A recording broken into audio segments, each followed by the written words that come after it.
नमस्कार, मैं अमित और आप देख रहे हैं आंखें न्यूज 24। आइए नजर डालते हैं आज के महत्वपूर्ण खबरों पर। बिहार उपचुनाव के महागठबंधन ने 4 सीटों पर किया नामों का ऐलान, कहां से कौन उम्मीदवार जाने। हिंदू स्वाभिमान यात्रा के दौरान पूर्णिया पहुंचे गिरिराज सिंह। कश्मीर में हुए आतंकी हमले को लेकर चिराग पासवान का बड़ा बयान। और बंगाल की खाड़ी से उठ रही आफत, 120 किलोमीटर की रफ्तार से आएगा चक्रवाती तूफान। नमस्कार, मैं अमित और आप देख रहे हैं आंखें न्यूज 24।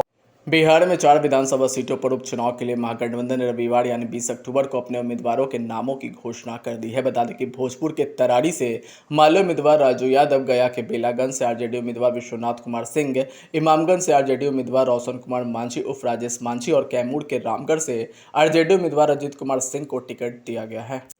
वहीं आरजेडी कार्यालय में आयोजित एक प्रेस कॉन्फ्रेंस में आरजेडी के प्रदेश अध्यक्ष जगदानंद सिंह, कांग्रेस के प्रदेश अध्यक्ष डॉक्टर अखिलेश सिंह और वीआईपी नेताओं की मौजूदगी में उम्मीदवारों के नामों की घोषणा की गई। इस तरह बिहार में महागठबंधन ने अपनी 4 सीटों पर नामों का ऐलान कर दिया है, जिसमें 3 सीटें आरजेडी के खाते में और 1 सीट सीपीआई-एमएल के खाते में गई है। बता दें कि महागठबंधन ने सभी सीटों पर जीत का दावा भी किया है। महागठबंधन उम्मीदवार अजीत कुमार सिंह, जिन्हें रामगढ़ विधानसभा सीट मिली है, वो आरजेडी प्रदेश अध्यक्ष जगदानंद सिंह के छोटे बेटे हैं, जबकि विश्वनाथ कुमार बेलागंज विधानसभा क्षेत्र से उम्मीदवार सुरेंद्र यादव के बेटे हैं। दोनों ही आरजेडी से ताल्लुक रखते हैं। तो वहीं एनडीए के घटक दलों ने अपने उम्मीदवारों के नामों की घोषणा पहले ही कर दी है। हिंदुस्तानी अवाम मोर्चा के संरक्षक जीतन राम मांझी ने इमामगंज सीट से अपनी बहू दीपा मांझी को मैदान में उतारा है। तो वहीं जदयू ने बेलागंज सीट से मनोरमा देवी को टिकट देने का फैसला किया है। वहीं तरारी और रामगढ़ से बीजेपी के कैंडिडेट होंगे। बता दें कि बीजेपी ने विशाल प्रशांत को तरारी सीट से और अशोक कुमार सिंह को रामगढ़ सीट से प्रत्याशी बनाया है।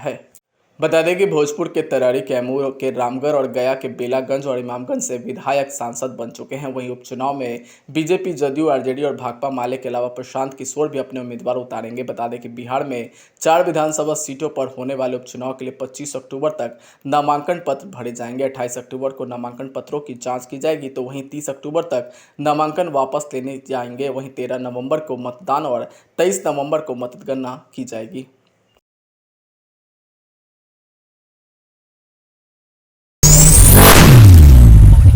नमस्कार, मैं अमित और आप देख रहे हैं आंखें न्यूज 24। कश्मीर में हुए आतंकी हमले को लेकर केंद्रीय मंत्री चिराग पासवान ने बयान देते हुए कहा कि जिस तरीके से हमला हुआ है, चिंता की बात ज़रूर है। केंद्र सरकार की भी नज़र इसके ऊपर है, लेकिन जिस तरीके से नई सरकार के गठन के तुरंत बाद इस तरह की घटनाएं वापस से शुरू हुई, एक सवाल खड़े करते हैं। मुझे लगता है राज्य सरकार की भी जिम्मेदारी है कि इन बातों को गंभीरता से लेते हुए इस बात को सुनिश्चित करें। एक लंबे समय तक केंद्र सरकार वहाँ पर कार्य को देखा जा रहा था, इस तरह पूरी घटना पर पूरी तरह रोक लगा हुई है। नजदीक बुलाइएगा, नजदीक बुलाइएगा। सर बीच में आ जाइए। सर कश्मीर में सरकार बनने के बाद से दूसरी आतंकी हमले हुई है, सर कैसे देखते हैं?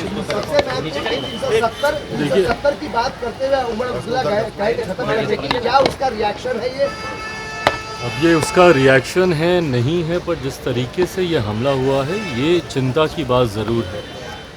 केंद्र सरकार की भी नज़र इसके ऊपर है, पर जिस तरीके से नई सरकार के गठन के तुरंत बाद इस तरीके की घटनाएं वापस से शुरू हुई हैं, ये कहीं ना कहीं सवाल खड़े करती है।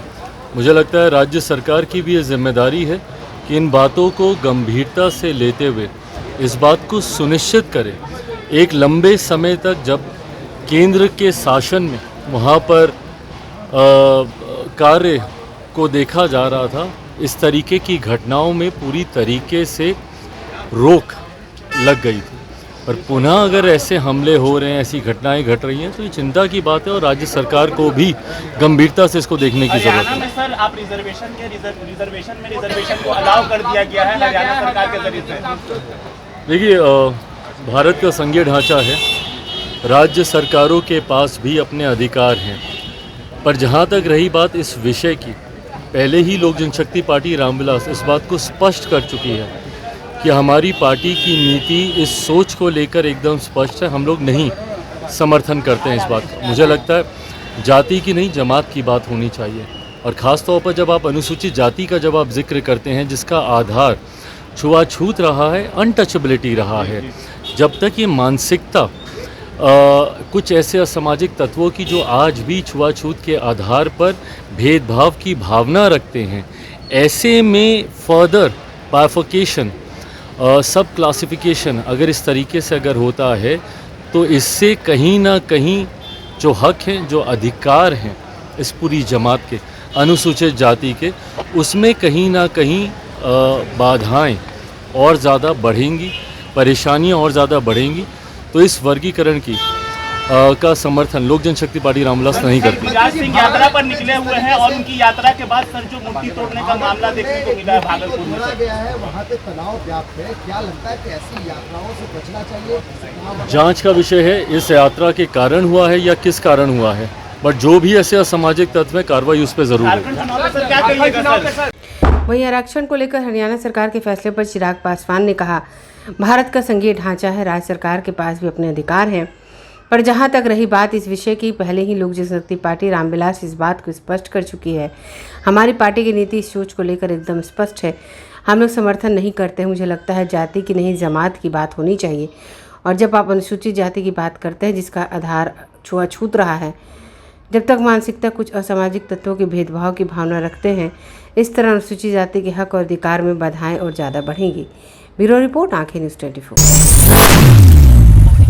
नमस्कार, मैं अमित और आप देख रहे हैं आंखें न्यूज़ 24।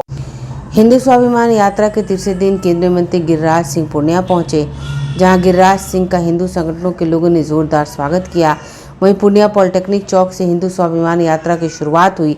इसके बाद रथ बस स्टैंड, आरएन साहब, भट्टा मार्ग, बाजार होते हुए जिला स्कूल में संपन्न हुआ। इस दौरान काफ़ी संख्या में हिंदू संगठन की महिलाएं, पुरुष, युवतियां और युवा शामिल हुए। वहीं रथ जिला स्कूल पहुंचती सभा में तब्दील हो गई। मौके पर सभा को संबोधित करते हुए गिरिराज सिंह ने कहा कि पूर्णिया के सांसद कहते हैं कि 2 घंटे में बिश्नोई का साम्राज्य खत्म कर देंगे, लेकिन बिश्नोई के सवाल पर पत्रकारों को ही डांट है। उन्होंने कहा, मेरे लाश पर हिंदू स्वाभिमान यात्रा होगी तो पूर्णिया छोड़कर निकल क्यों गए। केंद्रीय मंत्री ने कहा, लोकसभा चुनाव में एक भी मुसलमान भाजपा को वोट नहीं दिया और आगे भी नहीं देगा। उन्होंने कहा, हम लोगों को सजग करने आए हैं कि आने वाले नस्लों को बचाना हमारा ही दायित्व है। आज युवतियां ही नहीं अपितु युवक भी लव जिहाद का शिकार हो रहे हैं। ब्यूरो रिपोर्ट, आंखें न्यूज़ 24। बड़े बड़े महलों में रहने वाले लोग, तुम सोचते होगे कि हमारा महल सुरक्षित है। पाकिस्तान में भी बड़े बड़े महल थे, बेटियां लुट गई, मंडपों से उठ गई।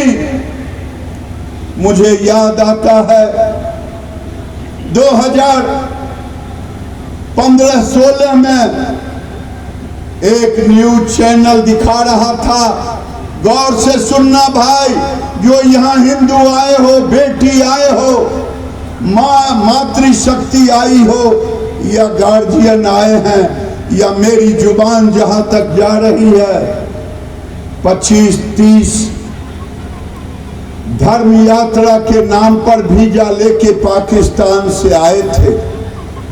राजस्थान के बॉर्डर पर रह रहे थे एक टेंट में।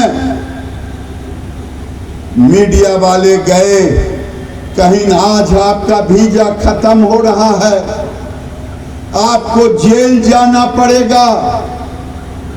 कहा, मैं भारत के जेल में रहना पसंद करूंगा बशर्ते पाकिस्तान जाने से। कहा, क्यों? आपकी वहां दुकान है, मकान है, संपत्ति है, कारोबार है। कहा, मेरी पीड़ा आप नहीं जानोगे मीडिया वाले। उस टेंट से 3-4 जवान बेटियों को निकाल के लाया।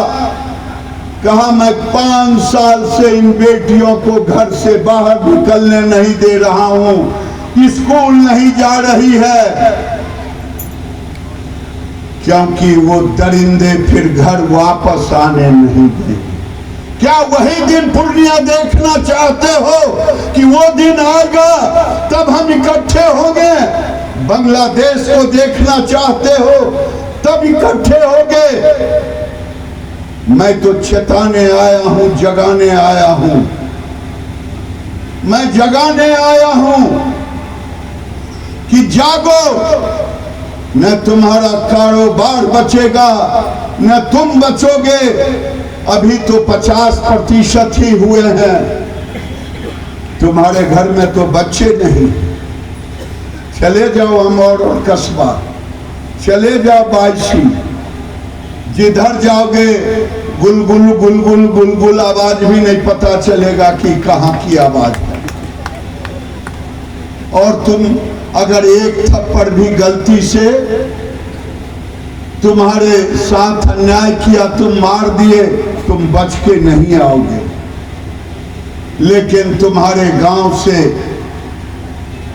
लब जिहाद करके हमारी बेटियों को ले जा रहा।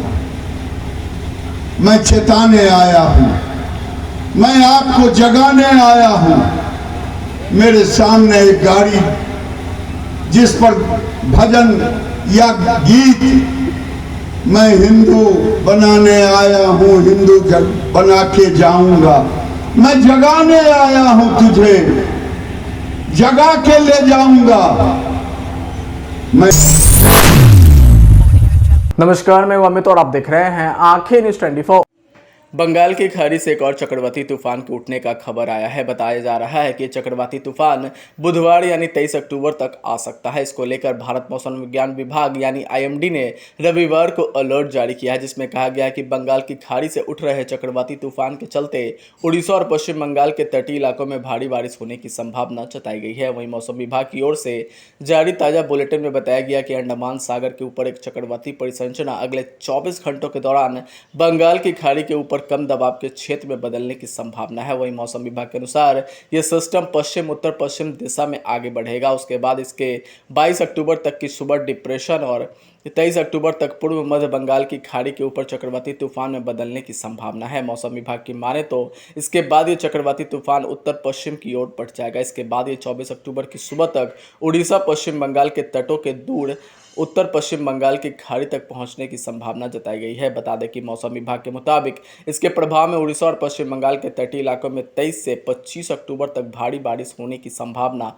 जताई गई है। इसके साथ ही विभाग ने मछुआरों को 21 अक्टूबर तक समुद्र से बाहर लौट आने को कहा है। IMD के महानिदेशक मृत्युंजय महापात्रा का कहना है कि यह सिस्टम एक भीषण चक्रवाती तूफान का रूप धारण कर सकता है। इसके चलते उड़ीसा के कुछ हिस्सों में 23 अक्टूबर से भारी बारिश होने की संभावना जताई गई है। महापात्रा ने आगे कहा कि तटीय क्षेत्र में कुछ स्थानों पर 24 और 25 अक्टूबर को 20 सेंटीमीटर बारिश होने का अनुमान जताया गया है। वहीं बारिश की तीव्रता 20 से 30 सेमी और कुछ स्थानों पर 30 सेंटीमीटर से अधिक भी हो सकती है। हालांकि उन्होंने लैंडफॉल के स्थान और उसकी तीव्रता को लेकर कोई भविष्यवाणी नहीं की है। इस दौरान ओडिशा और पश्चिम बंगाल के तटों पर 23 अक्टूबर की शाम से 40 से 50 किलोमीटर प्रति घंटे की तेज गति से हवाएं चलने की संभावना जताई गई है।